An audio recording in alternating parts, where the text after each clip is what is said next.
Conta-se a história de um jovem estudante, Sergei Sudev, que vivia, como a maioria dos estudantes, num aperto danado com poucos recursos. Acontece que ele tinha um tio distante, com quem ele havia se encontrado uma única vez na vida.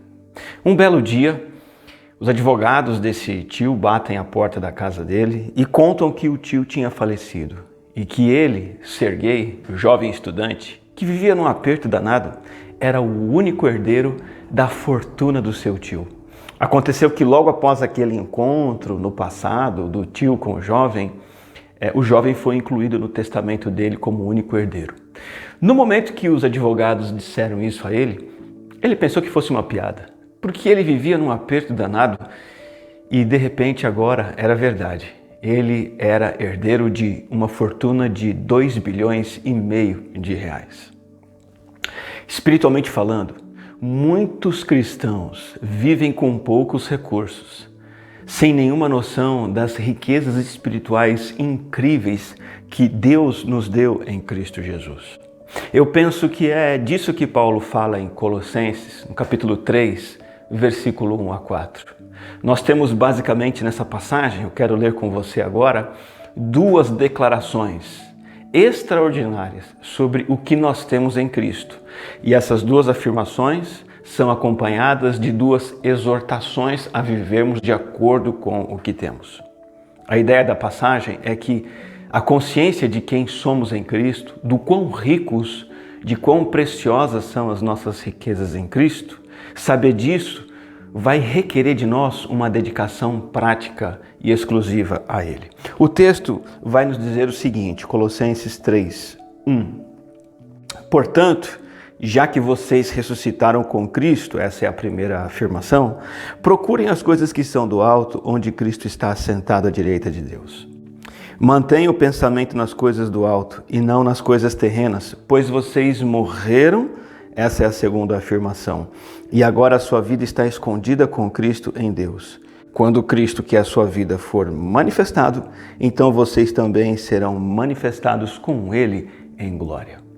A primeira declaração que Paulo nos faz aqui é que nós estamos conectados com Cristo na sua ressurreição. Ele diz assim, já que vocês ressuscitaram com Cristo.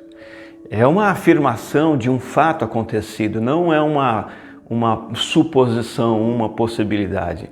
Ele está dizendo o seguinte, você, eu, no momento em que nos convertemos a Cristo Jesus, cremos que Ele morreu pelos nossos pecados e que Ele ressuscitou dentre os mortos, nós ressuscitamos com Ele.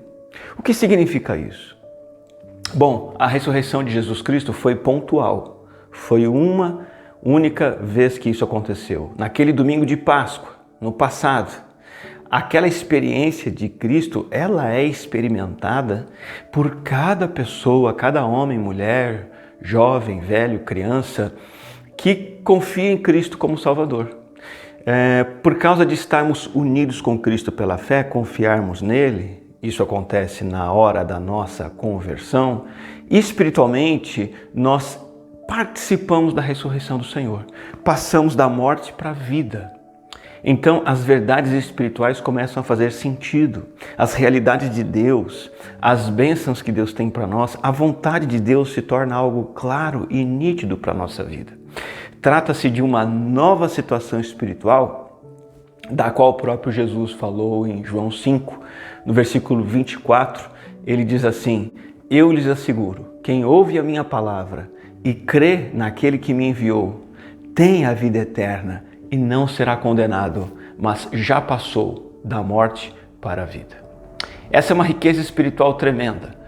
Estamos vivos e ressuscitamos com Cristo. Há um dever decorrente disso. O texto diz, já que ressuscitamos com Cristo, diz a palavra, procurem as coisas que são do alto, onde Cristo está sentado, à direita de Deus. Buscar os valores celestiais, as coisas do alto, as riquezas do reino celestial. Na mensagem anterior nós discorremos sobre esse versículo, mas eu gostaria de relembrar alguns pontos importantes.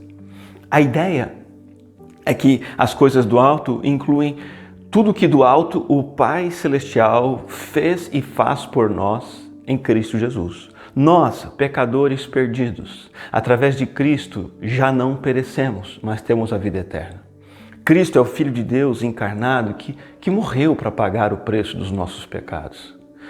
Morreu, foi sepultado e ressuscitou para nos dar uma vida nova. Ele subiu ao céu, é o vencedor sobre a morte, o pecado e Satanás e ocupa a posição de Senhor das nossas vidas.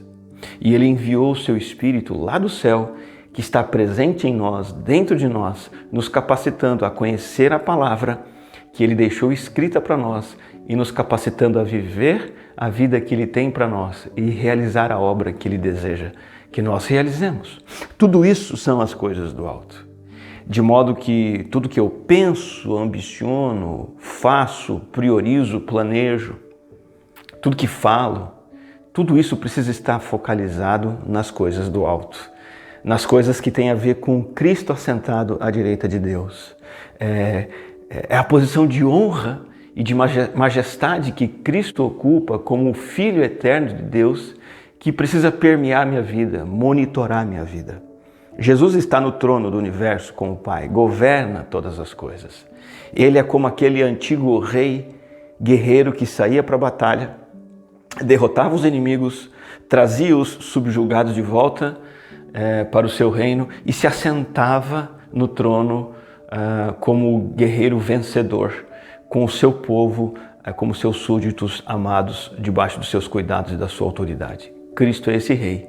Ele saiu para a batalha, batalhou na cruz do Calvário, foi sepultado após morrer, ressuscitou e venceu o mundo, venceu o nosso pecado e venceu Satanás e a morte.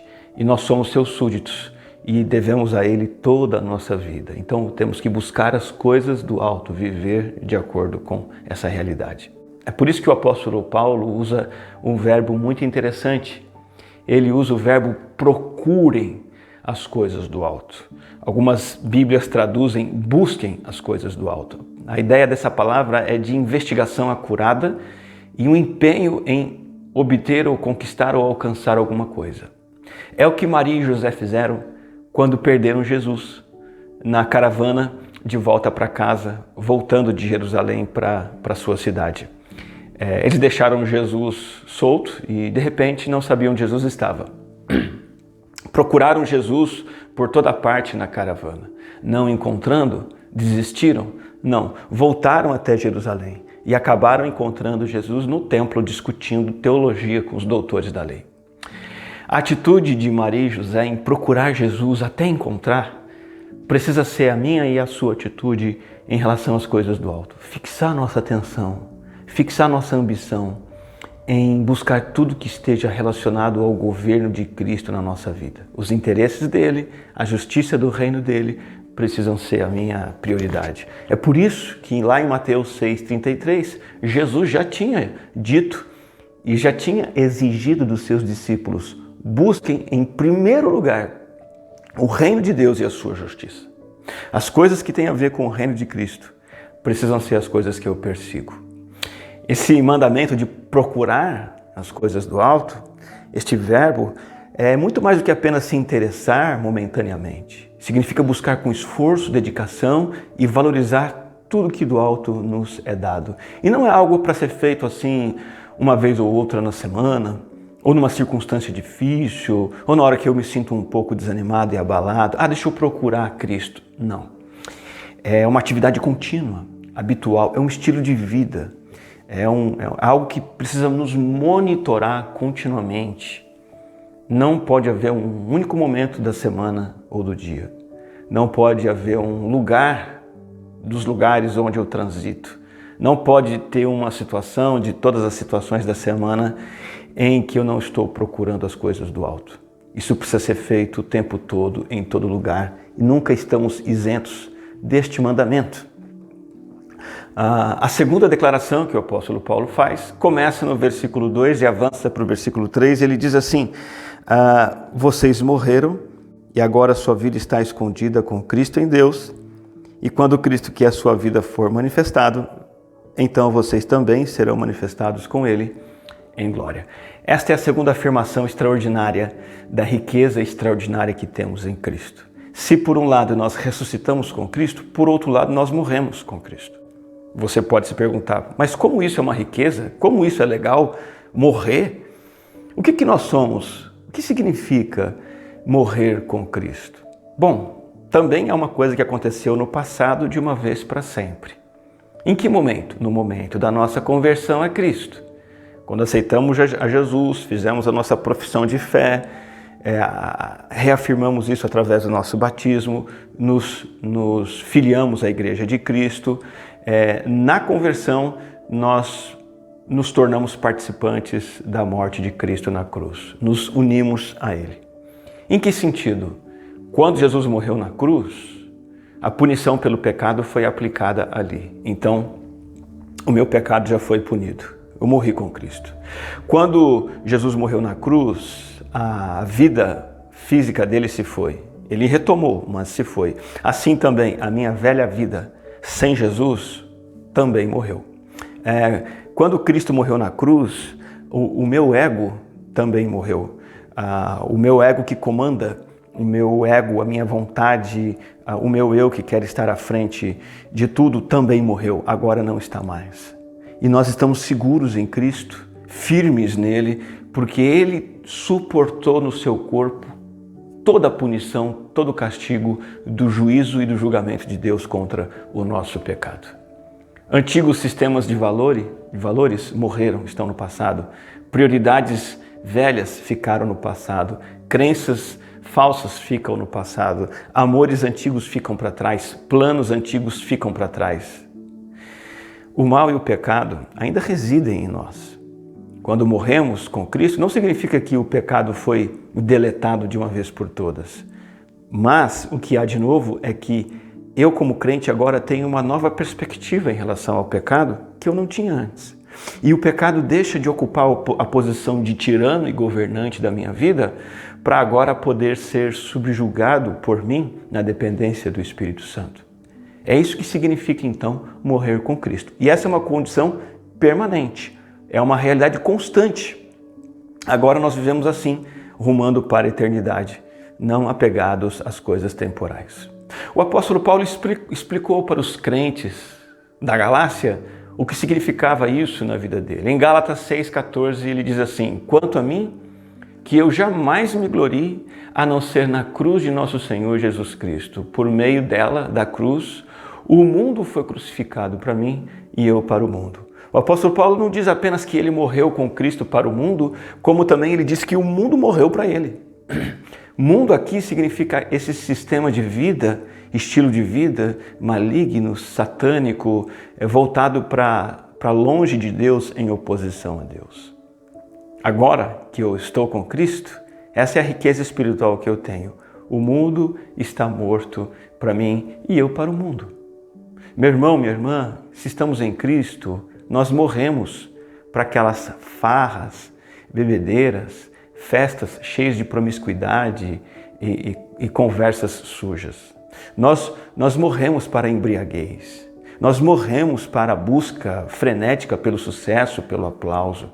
Nós morremos por uma vida avarenta em que tudo que importa é o meu lucro, o meu ganho, a minha vantagem, o meu bem-estar. Nós morremos para aquela necessidade crônica de ter razão sempre. Morremos para aquela vontade de sermos sempre o primeiro em tudo, de termos a palavra final, de sempre falarmos mais alto do que os outros. Morremos para tudo isso. Nós morremos com Cristo. E o apóstolo Paulo vai dizer que nossa vida está escondida com Cristo em Deus. E o que significa isso? Há dois sentidos, entendo eu, nessa afirmação de Paulo. Está escondida no sentido de que a nossa vida espiritual está segura nas mãos do Pai por meio de Cristo. A nossa vida como salvos é eterna, é protegida, é inviolável. Ninguém pode arrancar da mão do Pai aquela ovelha, aquela alma, aquela vida que foi dada a Ele pela fé em Cristo. Nós estamos escondidos em Deus por meio de Cristo. Mas significa também que estamos escondidos no sentido de que essa nossa vida espiritual ela está parcialmente velada. Ela é desfrutada parcialmente por nós, mas parcialmente. Ela é percebida pelos outros, mas percebida apenas parcialmente. Num certo sentido, ela ainda está imperceptível na sua totalidade. Cabe a nós nos apegarmos à vida que já temos, à salvação que já desfrutamos, às convicções que já temos, enquanto esperamos por aquilo que ainda não aconteceu, por aquilo que ainda não vemos. É por isso que o apóstolo Paulo vai explicar no final do versículo que a nossa vida está escondida com Cristo em Deus, mas quando Cristo, versículo 4, que é a nossa vida, for manifestado, então também seremos manifestados com Ele em glória. Não haverá mais nada velado, não haverá mais nada escondido. Cristo, que é a nossa verdadeira vida, vai vir de novo aqui à terra, a chamada segunda vinda do Senhor. E quando Ele vier em glória, a nossa gloriosa salvação vai se manifestar plenamente. Nós vamos ressuscitar, nós vamos ser transformados, o pecado vai definitivamente ser tirado das nossas vidas. Então, quando eu participo da morte de Cristo, eu participo da nova vida com Cristo, mas essa nova vida nem sempre é tão clara, tanto para nós quanto para o mundo, principalmente. Não há uma compreensão plena. Nós estamos escondidos em Cristo, mas na futura manifestação gloriosa de Cristo, tudo vai ficar 100% esclarecido. A nossa salvação, os nossos privilégios, o nosso encontro face a face com o Senhor. E nem sempre, e nem tanto quanto realmente é. Infelizmente, a vida de Cristo em nós se evidencia. Por enquanto, não. Mas quando Cristo voltar, isso ficará plenamente evidente. É por isso, por causa dessa riqueza preciosa, nós morremos em Cristo, estamos escondidos, seguros, parcialmente velados, protegidos até que Ele volte. É por isso que há esse dever decorrente, que Ele diz aqui: mantenham então o pensamento nas coisas do alto, versículo 2, e não nas coisas terrenas. O apóstolo Paulo tinha dito para buscarmos as coisas do alto, procurar as coisas do alto, como Maria e José procuraram o filho perdido. Mas é impossível que eu procure as coisas do alto sem que eu pense nas coisas do alto em primeiro lugar. Nós temos que pensar bem para agir bem. Por isso a Bíblia vai dizer: mantenham o pensamento nas coisas do alto. Esse mandamento, esse verbo, não tem nada a ver com o estado emocional de sentir fortes emoções para com Deus. Não tem a ver com aquele impulso que a gente tem de circunstâncias difíceis que nos apertam para uma vida de oração e muitas vezes faz com que as pessoas busquem a igreja. Não. O sentido de manter o pensamento nas coisas do alto é de fixar a mente naquelas coisas do alto, nas coisas de Deus, nas coisas do Evangelho, da Sagrada Escritura. Manter o pensamento na vida, na obra de Jesus Cristo, nas suas instruções para nós. Tem mais a ver com uma disposição interior que vem de um conhecimento que eu adquiro pela palavra e que afeta então a minha motivação. E esse motivo determina uma linha de ação e uma linha de conduta e um estilo de vida. Significa que eu dedico a Cristo as minhas faculdades intelectuais. Eu gasto a contemplação da minha mente, não com redes sociais, mas com a pessoa de Cristo. Eu invisto os meus conhecimentos na história de Deus revelada nas Sagradas Escrituras. Eu mantenho meu pensamento no Cristo que governa. Deixa eu dar uma ilustração para você. Você já usou uma bússola? Quando éramos mais jovens, minha esposa e eu fizemos um jogo, uma competição de acampamento para adolescentes que envolvia o uso da bússola. Nós providenciamos algumas bússolas e eles tinham que caminhar rumo ao norte, tantos passos ou tantos metros, pegar uma pista e depois caminhar rumo a uma outra direção, e sempre usando a bússola, guiando para o caminho onde eles deveriam chegar até o tesouro. Era um caça ao tesouro com bússola. A grande sacada da bússola é que ela aponta sempre para o norte. E assim precisa ser a disposição da minha mente. Precisa sempre estar apontada para Cristo, preciso estar sempre recebendo a direção de Cristo. Preciso estar o tempo todo sendo orientado pelos mandamentos de Cristo, pelas histórias da palavra, de modo que quando eu me desvio da rota, o meu pensamento me mostra que o caminho é outro e eu volto para ele. É uma mentalidade celestial. Como que ela acontece? Por meio da compreensão das realidades celestiais apresentadas na Escritura. Mantenham o pensamento nas coisas do alto e não nas coisas terrenas, diz o texto. As coisas terrenas são colocadas em oposição às coisas do alto. Então, buscar as coisas que Cristo norteia para mim, ao invés de passar pela vida terrena olhando para baixo, olhando para as coisas desse mundo, sendo atraído pelas seduções desse mundo, pelas propostas desse mundo, pelo estilo de vida desse mundo, pela maneira que as pessoas desse mundo vivem, não pode ser essa a minha bússola. A minha bússola precisa ser tão somente o Senhor. Manter em mente o tempo todo o que eu sou em Cristo hoje, o que eu serei em Cristo na sua vinda. Eu sou transformado hoje, mas não totalmente. Eu estou sendo santificado, mas o pecado ainda faz parte da minha vida. Eu sou perdoado, mas ainda preciso me limpar diariamente das minhas sujeiras e das minhas falhas. Eu fui liberto do domínio do pecado, mas ele ainda insiste em me atrapalhar. Eu preciso olhar para isso, enquanto eu olho também para o dia em que eu serei manifestado em glória com Cristo. Plenamente transformado, plenamente santificado, plenamente perdoado e liberto da presença do pecado. Esse é o norte da minha bússola, manter o pensamento nas coisas do alto. Quero concluir essa palavra, então, relembrando que nós temos uma verdadeira riqueza, duas preciosas heranças. Nós morremos com Cristo e nós ressuscitamos com Cristo, e é nisso que a gente se gloria. É isso que tem peso para nós nessa vida.